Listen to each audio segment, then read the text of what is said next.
नमस्कार दोस्तों, राजस्थान इंस्टीट्यूट की ऑनलाइन क्लास में आपका स्वागत एवं अभिनंदन है। दोस्तों, आज का हमारा वीडियो है राजस्थान के प्रमुख स्वतंत्रता सेनानी। तो दोस्तों, इसका आज का पार्ट फर्स्ट है। एक वीडियो और होगा इसका, जिसमें राजस्थान के संपूर्ण स्वतंत्रता सेनानियों की व्याख्या की जाएगी। दोस्तों, यदि आपने अभी तक चैनल सब्सक्राइब नहीं किया है तो इसे सब्सक्राइब जरूर कर लें, जिससे कि आपको रेगुलरली राजस्थान जीके की एक वीडियो मिलती रहेगी। चलिए दोस्तों, वीडियो स्टार्ट करते हैं। राजस्थान के प्रमुख स्वतंत्रता सेनानी जिन्होंने मुख्य भूमिकाएं निभाई हैं, उन कौन कौन सी भूमिकाएं उन्होंने राजस्थान की आज़ादी में निभाई हैं, सभी के बारे में आज की वीडियो में हम बात करेंगे। पहला है ठाकुर केसरी सिंह। ठाकुर केसरी सिंह बाराहट 1872 में इसका जन्म हुआ था और 1941 में इसकी मृत्यु हुई। 1872 में ठाकुर केसरी सिंह बाराहट का जन्म हुआ था।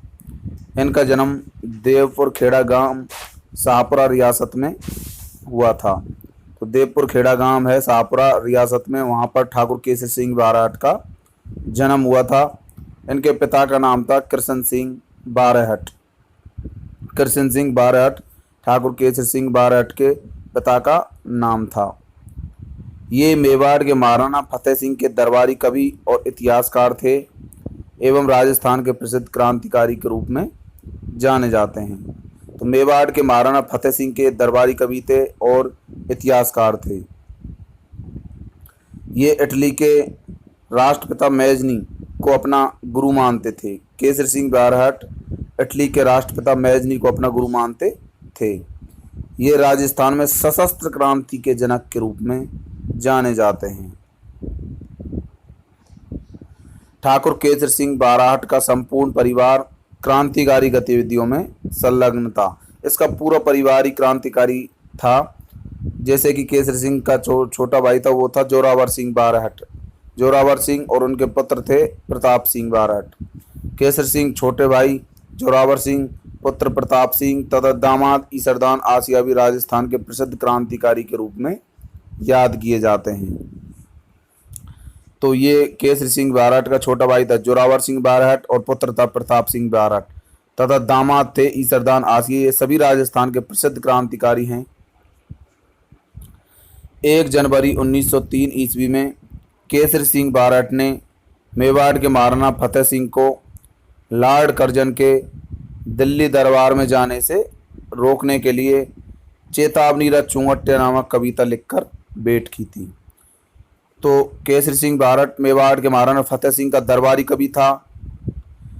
तो फतेह सिंह लॉर्ड कर्जन के दिल्ली दरबार में जा रहा था। 1 जनवरी की बात है, 1903 ईस्वी की बात है दोस्तों। तो 1 जनवरी 1903 को केसरी सिंह बाराहट ने चेतावनी रथ चुंगट्टे नाम से एक कविता लिखी और महाराणा फतेह सिंह को भेजी, जिसमें महाराणा फतेह सिंह को लॉर्ड कर्जन के दिल्ली दरबार में जाने से रोकने के लिए वो कविता थी। ठाकुर केसरी सिंह बाराहट ने प्रताप चरित्र, दुर्गादास चरित्र, रूठी रानी नामक ग्रंथ लिखे तथा बुद्ध चरित्र का हिंदी में अनुवाद किया था। प्रताप चरित्र, दुर्गादास चरित्र और रूठी रानी ये ग्रंथ लिखे तथा बुद्ध चरित्र का इन्होंने हिंदी भाषा में अनुवाद किया। 1910 में केसरी सिंह ने गोपाल सिंह खरवा के साथ मिलकर अजमेर में वीर भारत समाज की या वीर भारत सभा की स्थापना की। 1910 में केसरी सिंह बाराहट ने गोपाल सिंह खरवा के साथ मिलकर के अजमेर में एक सभा की स्थापना की, जिसका नाम था वीर भारत सभा। 1914 में ठाकुर केसरी सिंह राजद्रोह के आरोप में हजारीबाग सेंट्रल जेल में बंद करके रखे गए। हजारीबाग सेंट्रल जेल में इनको बंद करके रखा गया था और 1920 में ठाकुर केसरी सिंह को जेल से रिहा कर दिया गया तथा सेठ जमनालाल बजाज के बुलावे पर केसरी सिंह बाराहट बड़ौदा चले गए और यहीं पर रहते हुए 14 अगस्त 1941 को केसरी सिंह बाराहट की मृत्यु हुई थी। तो बड़ौदा में इनकी मृत्यु हुई थी 1941 में। तो ये हो गए दोस्तों केसरी सिंह बाराहट की बात। अगला है जोरावर सिंह बाराहट, जो कि केसरी सिंह बाराहट का छोटा भाई था। ये ठाकुर केसरी सिंह बारहट के छोटे भाई थे। जोरावर सिंह दिल्ली के प्रसिद्ध अमीचंद के सहयोगी थे। तो दिल्ली का एक क्रांतिकारी था अमीचंद, उसका ये सहयोगी था जोरावर सिंह बारहट।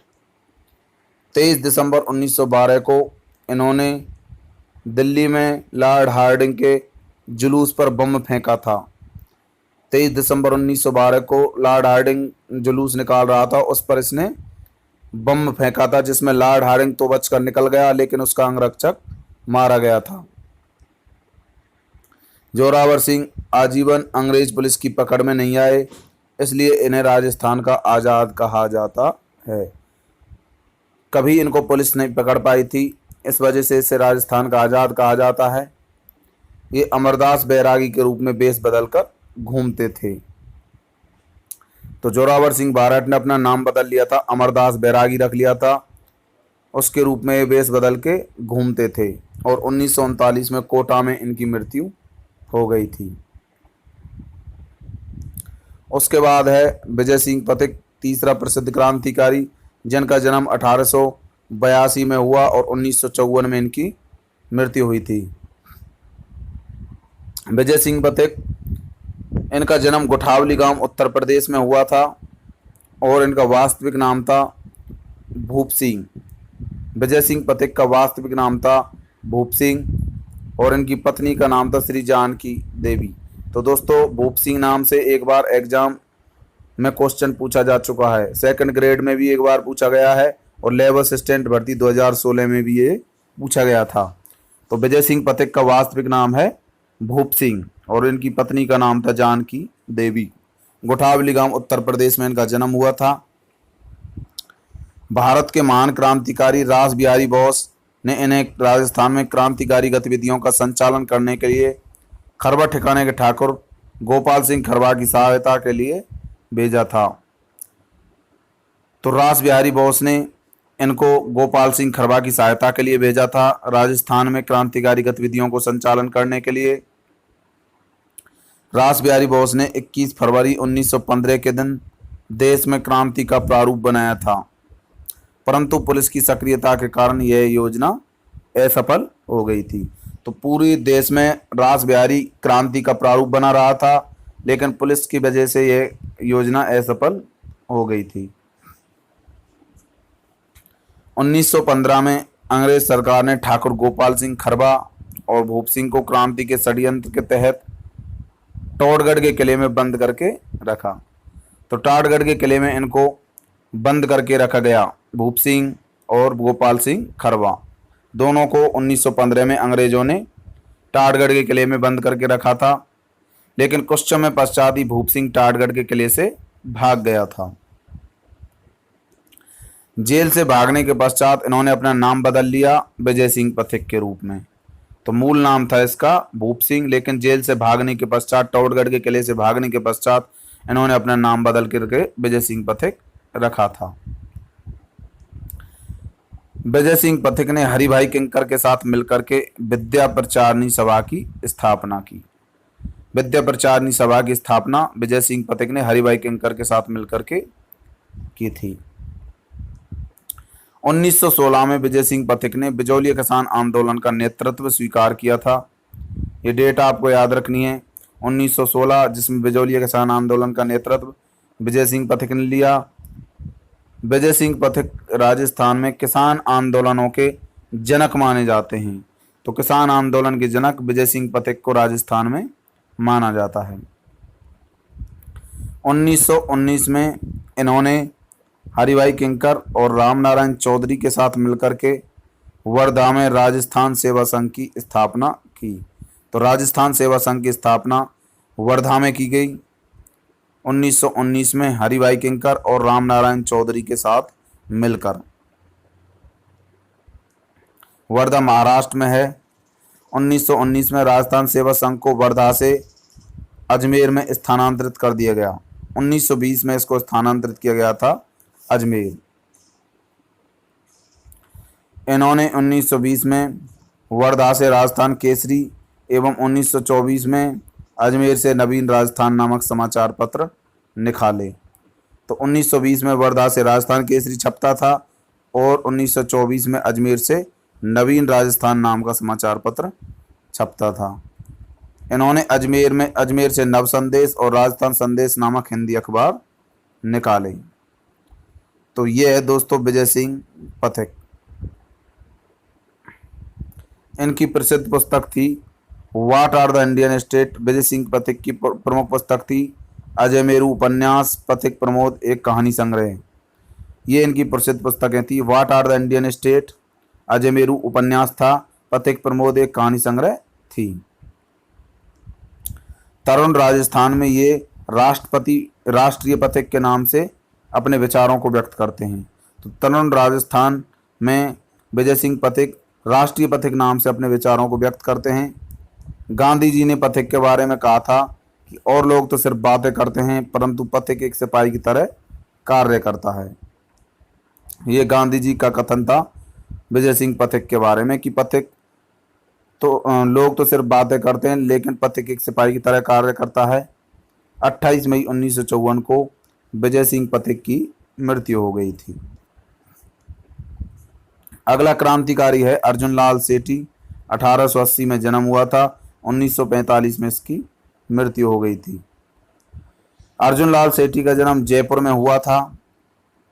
इन्होंने चौमू के ठाकुर के निजी सचिव के रूप में अपना कैरियर प्रारंभ किया था। चौमू का ये ठाकुर का निजी सचिव था। इन्होंने मथुरा में एक जैन विद्यालय में अध्यापक के रूप में कार्य किया था। मथुरा के एक जैन विद्यालय में अध्यापक के रूप में भी इन्होंने कार्य किया था। 1907 में इन्होंने अजमेर में जैन वर्धमान विद्यालय की स्थापना की थी। तो जैन वर्धमान विद्यालय की स्थापना 1907 में अजमेर में की थी। 1908 में जैन वर्धमान विद्यालय को जयपुर में स्थानांतरित किया गया था। अजमेर से जैन वर्धमान विद्यालय 1908 में जयपुर स्थानांतरित किया गया था। जोरावर सिंह बारहट और प्रताप सिंह बारहट इसी विद्यालय में शिक्षित हुए थे। जैन वर्धमान विद्यालय में जोरावर सिंह बारहट और प्रताप सिंह बारहट शिक्षित हुए थे। 1914 में नीमेजारा हत्याकांड में इन्हें 7 वर्ष की सजा सुनाई गई थी और इन्होंने वेल्लोर जेल में इन्होंने अपनी सजा काटी थी। तो अर्जुन लाल सेठी 1914 में नीमेजारा हत्याकांड में 7 साल के लिए इनको सजा दी गई थी और वेलूर जेल में इन्होंने अपनी सजा काटी थी। 1920 में जेल से रिहा हुए। इस अवसर पर बाल गंगाधर तिलक द्वारा इनका स्वागत किया गया था तथा इंदौर में इनके छात्रों द्वारा इन्हें बग्गी से खींचा गया था। 1920 में बाल गंगाधर तिलक ने इनका जोरदार स्वागत किया था और इंदौर में छात्रों द्वारा इनको बग्गी से खींचा गया। इन्होंने अपना अंतिम समय अजमेर में ख्वाजा माइनुद्दीन चिश्ती की दरगाह में व्यतीत किया था। 23 दिसंबर 1945 को सेठी जी की मृत्यु हो गई तथा इनकी वसीयत के अनुसार इन्हें दरगाह के प्रांगण में दफना दिया गया था। तो दोस्तों इसको दफनाया इस वजह से गया था क्योंकि अजमेर में जो ख्वाजा माइनुद्दीन चिश्ती की दरगाह है वहाँ पर इसकी मृत्यु हो गई थी और कोई इसको हिंदू नहीं समझ पाया कि ये हिंदू है, इसको मुसलमान समझ करके दफना दिया गया था। इनकी प्रमुख पुस्तकें महेंद्र कुमार, मदन पराजय तथा पार्श्व यज्ञ थी। महेंद्र कुमार, मदन पराजय और पार्श्व यज्ञ अर्जुन लाल सेठी की प्रमुख पुस्तकें हैं। अर्जुन लाल सेठी का प्रसिद्ध कथन था कि मैं राज्य की नौकरी करूंगा तो अंग्रेजों को भारत से बाहर कौन निकालेगा। तो ये कथन एग्जाम में पूछा जा चुका है। यदि मैं राज्य की नौकरी करूंगा तो अंग्रेजों को भारत से बाहर कौन निकालेगा, ये निम्न में से किस क्रांतिकारी का कथन था? अर्जुन लाल सेठी का। तो दोस्तों अर्जुन लाल सेठी का जन्म जयपुर में हुआ, ये भी एक बार एग्जाम में पूछा जा चुका है। जैन वर्धमान विद्यालय की स्थापना अजमेर में उन्होंने 1907 में की। 1908 में इसको जयपुर स्थानांतरित किया गया। नीमेजारा हत्याकांड में इसको 7 साल की जेल की सजा सुनाई गई थी। तो ये कुछ महत्वपूर्ण बिंदु हैं जो आपको अर्जुन लाल सेठी से संबंधित याद रखने होंगे। अगला क्रांतिकारी है सेठ जमनालाल बजाज। इनका जन्म काशी का वास सीकर में हुआ था। सेठ जमनालाल बजाज का जन्म हुआ था काशी का वास सीकर। इन्होंने भामाशाह की तरह अपनी संपूर्ण पूंजी गांधी जी के आश्रम को भेंट की थी। तो गांधी जी के आश्रम को इन्होंने अपनी पूरी संपत्ति भेंट की, इसलिए इन्हें गांधी जी का पांचवा पुत्र कहा जाता है। तो सेठ जमनालाल बजाज को गांधी जी का पांचवा पुत्र कहा जाता है, क्योंकि इन्होंने भामाशाह की तरह अपनी पूरी संपत्ति गांधी जी को भेंट कर दी थी। इन्होंने जलियांवाला हत्याकांड के विरोध में अपनी राय बहादुर की उपाधि अंग्रेजों को लौटा दी थी। 1927 में इन्होंने चरखा संघ की स्थापना की थी। तो सेठ जमनालाल बजाज ने 1927 में चरखा संघ की स्थापना की। तो ये आपको सेठ जमनालाल बजाज के बारे में याद रखना है कि गांधी जी का पांचवा पुत्र किन्हें कहा जाता है, सेठ जमनालाल बजाज को। और 1927 में उन्होंने चरखा संघ की स्थापना की। काशी गवा सीकर में इनका जन्म हुआ था। अगला है छठा क्रांतिकारी है दोस्तों सागरमल गोपा, जिनका जन्म जैसलमेर में हुआ था। ये बहुत ज़्यादा इंपॉर्टेंट है। सागरमल गोपा के बारे में एक क्वेश्चन अक्सर एग्जाम में पूछ लिया जाता है। सागरमल गोपा का जन्म जैसलमेर में हुआ था। इन्होंने अपने क्रांतिकारी भाषणों और लेखों से जैसलमेर के महाराजा जवाहर सिंह को नाराज कर दिया, इसलिए इन्हें गिरफ्तार करके जेल में रखा गया था। 4 अप्रैल 1946 के दिन थानेदार गुमान सिंह ने मिट्टी का तेल छिड़ककर इन्हें जिंदा जला दिया था। तो महाराजा जवाहर सिंह को इन्होंने नाराज कर दिया था। बहुत क्रांतिकारी भाषण दिए थे और लेख लिखे थे, जिससे कि जैसलमेर का महाराजा जवाहर सिंह सागरमल गोपा से नाराज हो गया। इस वजह से इसको जेल में रखा गया और थानेदार गुमान सिंह ने 4 अप्रैल 1946 को इसको मिट्टी का तेल छिड़क करके जिंदा जला दिया था। तो ये याद रखना दोस्तों, थाने में ही मिट्टी का तेल छिड़क करके जिंदा किसको जलाया गया था, सागरमल गोपा को। इनकी प्रमुख पुस्तकें हैं जैसलमेर का गुंडा राज, आज़ादी के दीवाने, महारावल के नवरत्न तथा रघुनाथ सिंह का मुकदमा। तो ये इनकी प्रमुख पुस्तकें थी, जैसलमेर का गुंडा राज, आज़ादी के दीवाने, महारावल के नवरत्न तथा रघुनाथ सिंह का मुकदमा। सातवां क्रांतिकारी है मोतीलाल तेजावत। इनका जन्म कोल्यारी गांव उदयपुर में हुआ। इन्होंने भीलों में एकता स्थापित करने के लिए एक ही आंदोलन चलाया था। तो दोस्तों एक ही आंदोलन के बारे में हम पढ़ चुके हैं। इन्हें आदिवासियों का मसीहा भी कहा जाता है। आदिवासी लोग इन्हें बाबूजी कहकर पुकारते थे। तो आदिवासियों का मसीहा है मोतीलाल तेजावत और बाबूजी कहकर वे इन्हें आदिवासी पुकारते थे। कोल्यारी गांव उदयपुर में इनका जन्म हुआ था। नेक्स्ट क्रांतिकारी है जयनारायण व्यास। आठवां क्रांतिकारी पढ़ेंगे अब हम जयनारायण व्यास के बारे में। इनका जन्म जोधपुर में हुआ था। ये शेर राजस्थान और लोकनायक जैसी उपाधियों से जाने जाते थे। इन्हें शेर राजस्थान कहा जाता था और लोकनायक उपाधि जयनारायण व्यास को दी गई थी। ये 2 बार राजस्थान के मुख्यमंत्री रहे हैं। तो 2 बार राजस्थान के इन्हें मुख्यमंत्री के रूप में रखा गया था। इन्होंने अखंड भारत, आगीवान और अंग्रेजी भाषा के पीप नामक समाचार पत्र का संपादन किया। अखंड भारत, आगीवान और अंग्रेज भाषा के पीप, ये 3 समाचार पत्र जो हैं जयनारायण व्यास द्वारा संपादित किए गए। इन्होंने पोपाबाई की पोल नामक एक पत्रिका भी प्रकाशित करवाई। पोपाबाई की पोल जो है ये पत्रिका जयनारायण व्यास द्वारा प्रकाशित करवाई गई।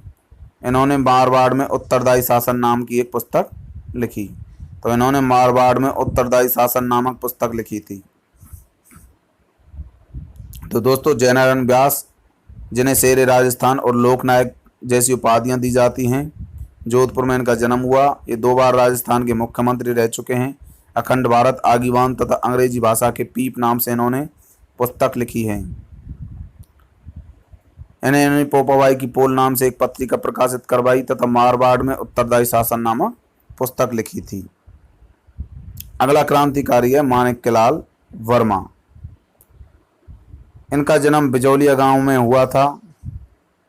ये संयुक्त राजस्थान के प्रधानमंत्री रहे थे। तो संयुक्त राजस्थान के माणिक्यलाल वर्मा प्रधानमंत्री रहे। इन्होंने पंचड़ा नाम से एक गीत की रचना की थी? इनकी प्रसिद्ध पुस्तक थी मेवाड़ का वर्तमान शासन। मेवाड़ का वर्तमान शासन माणिक्यलाल वर्मा की प्रसिद्ध पुस्तक है। तो इनका जन्म बिचौलिया गांव में हुआ था और संयुक्त राजस्थान के प्रधानमंत्री रहे पंचड़े नाम से गीत भी माणिक्यलाल वर्मा द्वारा रचा गया और इनकी प्रसिद्ध पुस्तक है मेवाड़ का वर्तमान शासन। 10वां है चंदनमल बेहड़। चंदनमल बेहड़ चंदनमल बेहड़ का जन्म चूरू में हुआ। 26 जनवरी 1930 के दिन उन्होंने चूरू में स्थित धर्म स्तूप पर तिरंगा झंडा फहराया था।